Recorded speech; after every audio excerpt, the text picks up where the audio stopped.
And at the time, that was really hard, because I didn't know how to play the game right. I didn't know how to play the game at a level where I could succeed and I could do so quite well.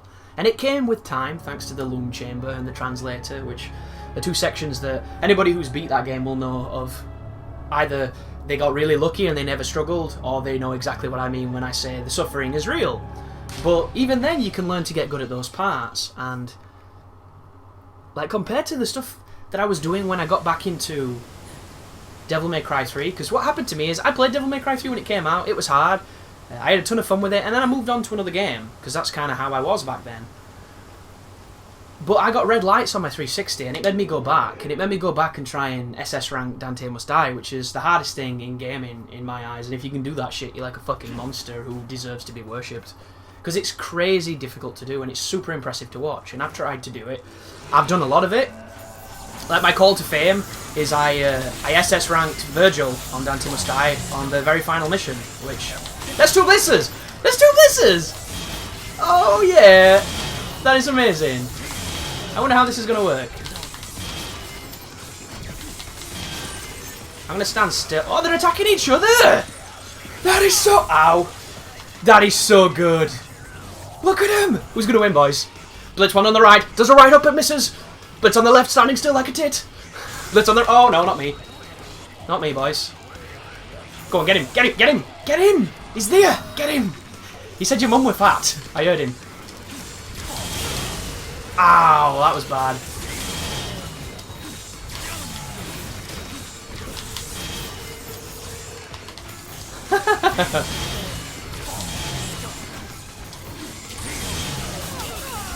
Get off my tits.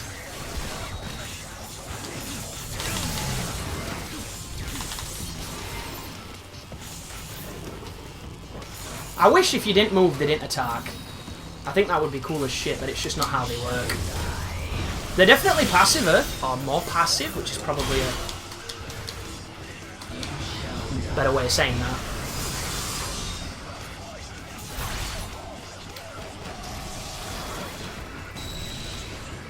Can we do it? No, we can't! Not low! Oh my goodness, so good. Wait, miss? Look at that, that is sweet, dude. That was fun. If I could make it so I could be invisible there, I would straight up have blitz fights. We'd bet on them. I'd commentate that shit, it'd be great. We'd make a fortune. Be like Chocobo Racing all over again.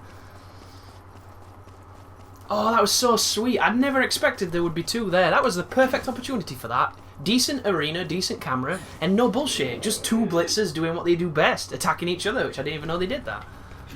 That was awesome. I can't remember what I was saying, but it was probably about getting back into Devil May Cry 3. But I got back into Devil May Cry 3, I played a lot of that. I got a lot better than I ever were at that game, but still, you know, there's a long way to go between becoming truly great at that game, so I never got that good.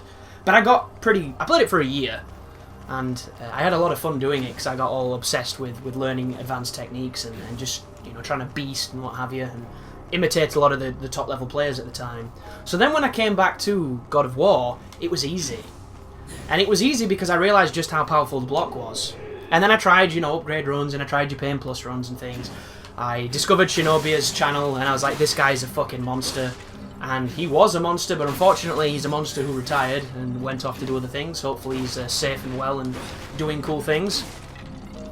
So God of War, for me, as much as I enjoyed it, it just never had that same measure of challenge. Because that is a game where you are safe 99% of the time, like, if you're playing intelligently. So it never had the same, like, difficulty spike or appeal. And then, of course, Ninja Gaiden got ruined by just horrible, horrible sequels that took away from them what they were, and to me they'll only ever be Ninja Gaiden 1 and 2 because everything that followed it makes me sad. So I'm not really much of a Ninja Gaiden guy anymore.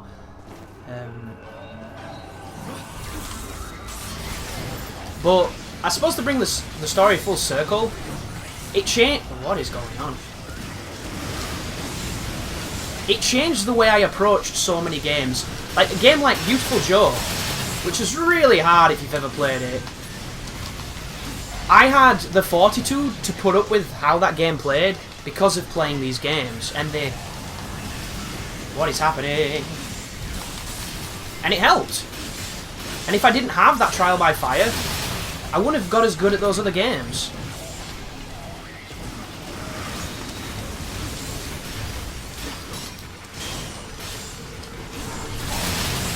Oh! Oh! I must have just been late on my trick attempt.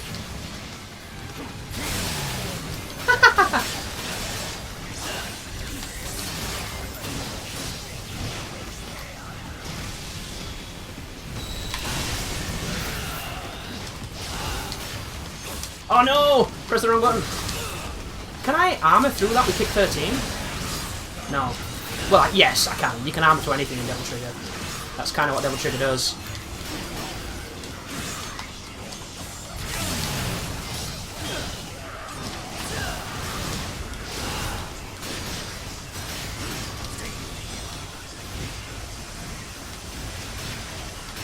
Interesting. It didn't stun him like I thought it would. Oh no, turn that! No, I caught him, Dante. How dare I?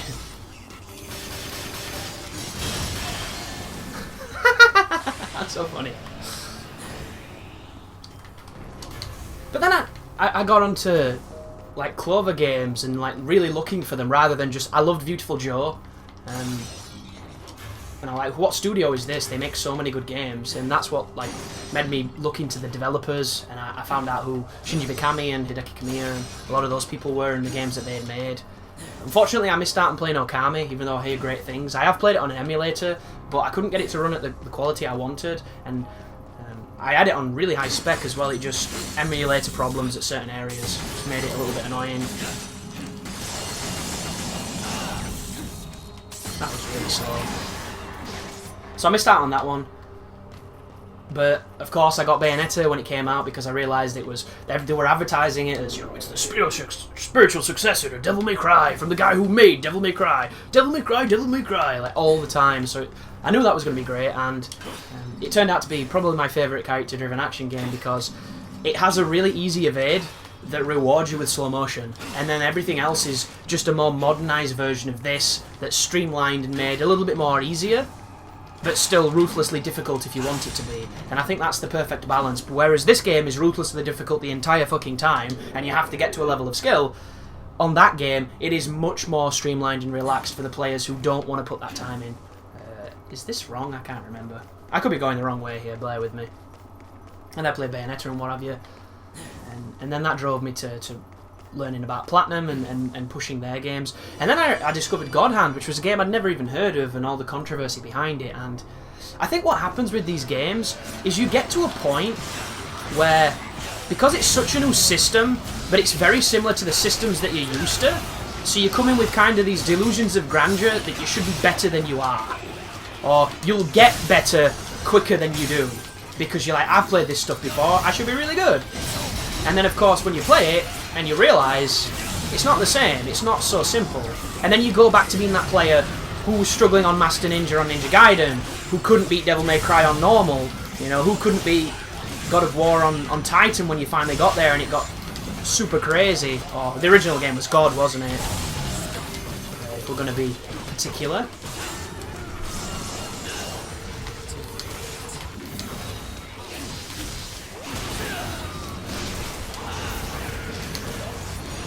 Where are they?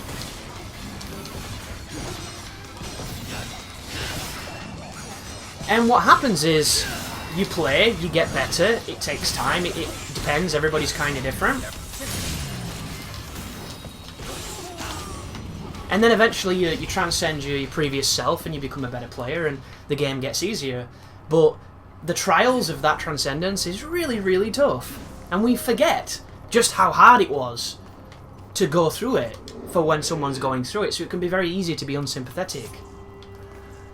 And I'm currently in that phase with God Hand, which is a game I mention a lot and people ask for playthroughs a lot. But God Hand is a game that ruins me like no other game has ruined me. I think that game makes Ninja Gaidens and Devil May Cries and what insert game you find hard look simple.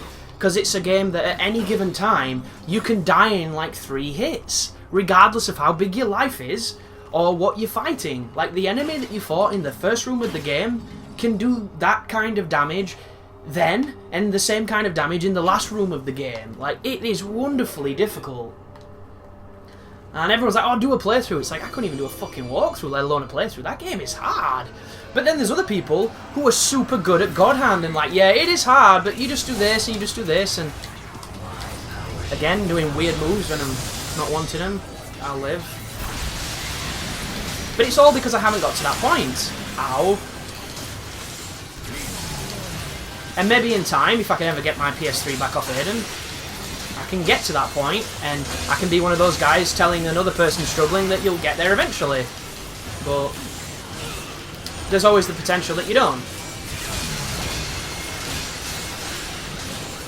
And that is a game that combines checkpoints that make me want to die with gameplay that's way better than I am, and it never lets up.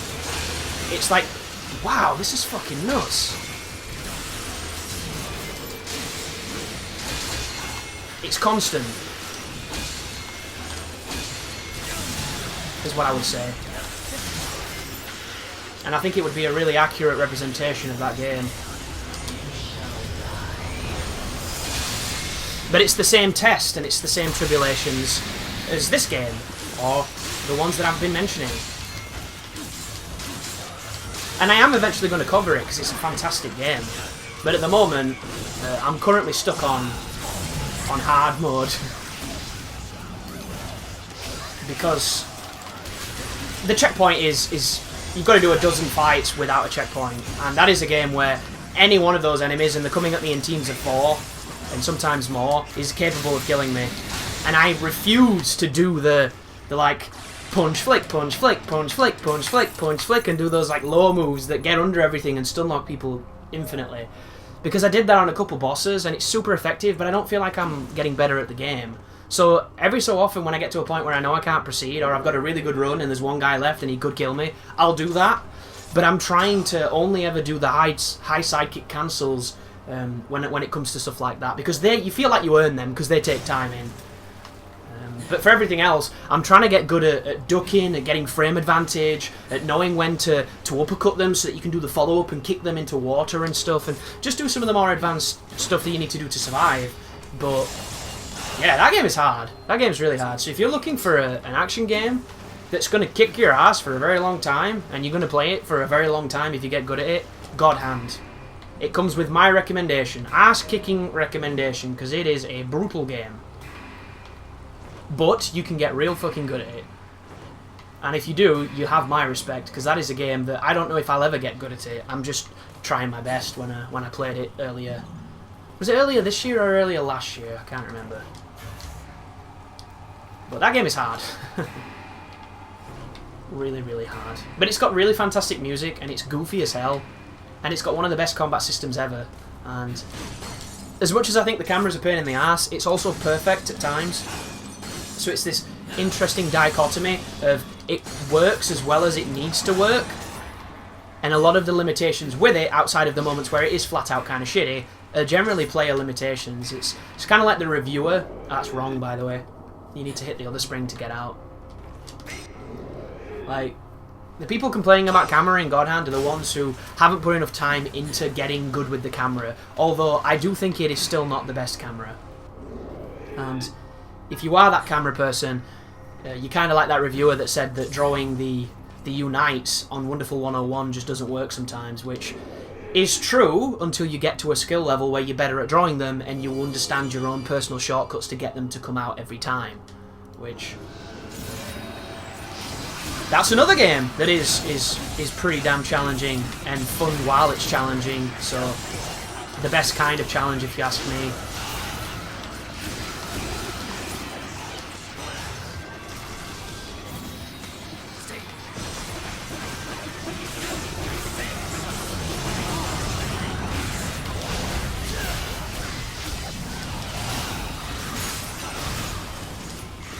My goodness. Don't hit me, don't hit me, don't hit me, don't hit me. Yeah.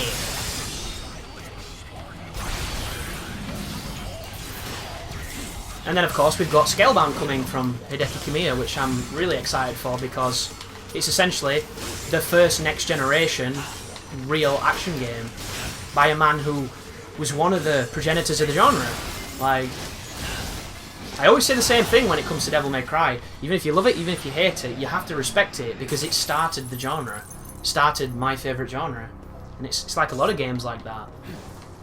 Like, even if they're not to your tastes, if they push the genre forward in a positive way, you've got to at least appreciate it. Like, look at Halo. I'm never gonna think Halo's as good as the fans of Halo think it is, because I played it a handful of times in Curry's and I was like, yeah, Perfect Dark's better than this. But to other people it changed their life. But I don't think those other people had played Half-Life, but then again, who knows? And I still respect it, it's just not wowing me like it wowed a lot of people. And I suppose there's a lot of people that think that Devil May Cry is just a button masher, because you'd be surprised when you read forums of just the amount of ignorance that some people have. And I'm ignorant of a lot of things, I think we all are, but I can admit that instead of going on a forum and being like, driving games just hold one button and turn. Like, there's nothing worse than somebody just reducing something you love, like diminishing it in its value in the space of half a sentence that's got bad grammar in it. Like, it's wonderful, and it's the internet embodied, really, when you think about it. It truly is a special place. But as I mentioned earlier in this playthrough, if you want to see, can I do this? Oh wow, that's not what I wanted to do. I assume you're meant to stand up there and go from there, but I'm not going to mess around with that, it's only a blob. But if you're enjoying this playthrough, guys, and you want me to do Lady and Trish, please feel free to support the videos, because the videos are doing really, really well, which shows me that you want them. And I'll do my best to do that, because tomorrow we're going to get Batgirl in Arkham Knight, and I'm so excited for it, because I've been craving it. Oh, he jumps off the bat, doesn't he? He does.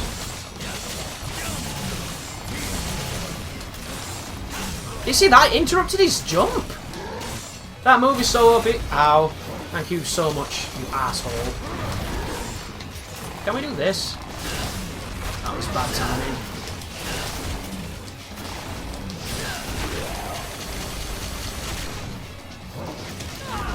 What? Wow!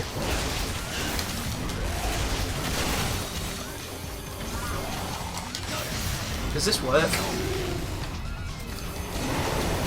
It kinda does. Should have used that to get my sexy mode up.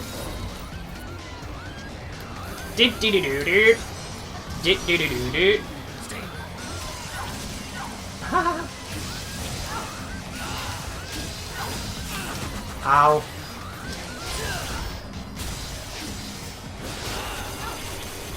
Here she comes.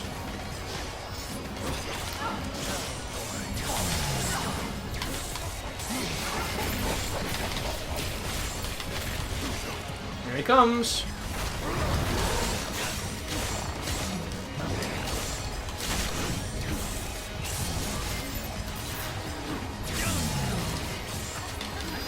Why did that judgment cut land?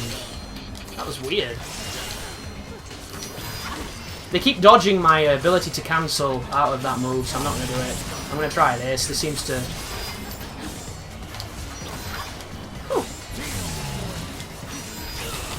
Ow. Let's get some concentration mode and let's try and keep it, shall we? Here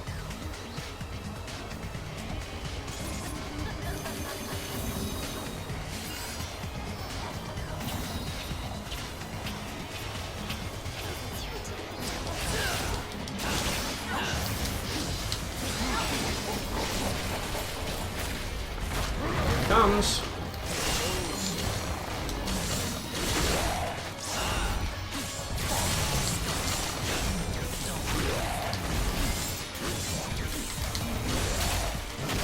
I'm just mistiming everything here. I'm having a really, really poor fight. Here it comes. Oh, he didn't do it!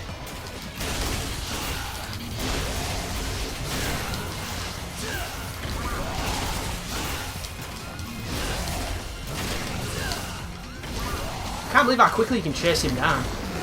Although then it didn't let me for some reason.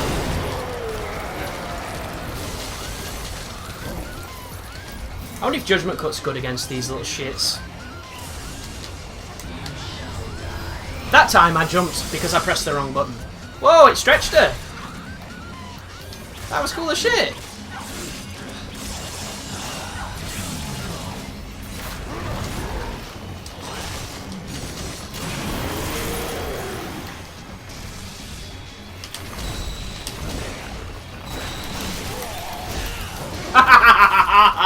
Dickhead. I tried so hard, then you might have heard me clicking. I was trying to freeze him with the sword so I could do it. But it didn't come out, and it sounded like I was clicking like a nutter. But we got him. And that's all that matters. Slightly longer chapter there. Moral of my tangent that I was saying, guys, is these games are always hard. They've always been hard, they'll always be hard, and you need to put the time in. And if you look at your gameplay a year later, you'll see what that time has done. And it's not wasted at all because it's so important, and it saves you so many lessons in the future because it'll make you a better player. And this will translate to almost every aspect of life.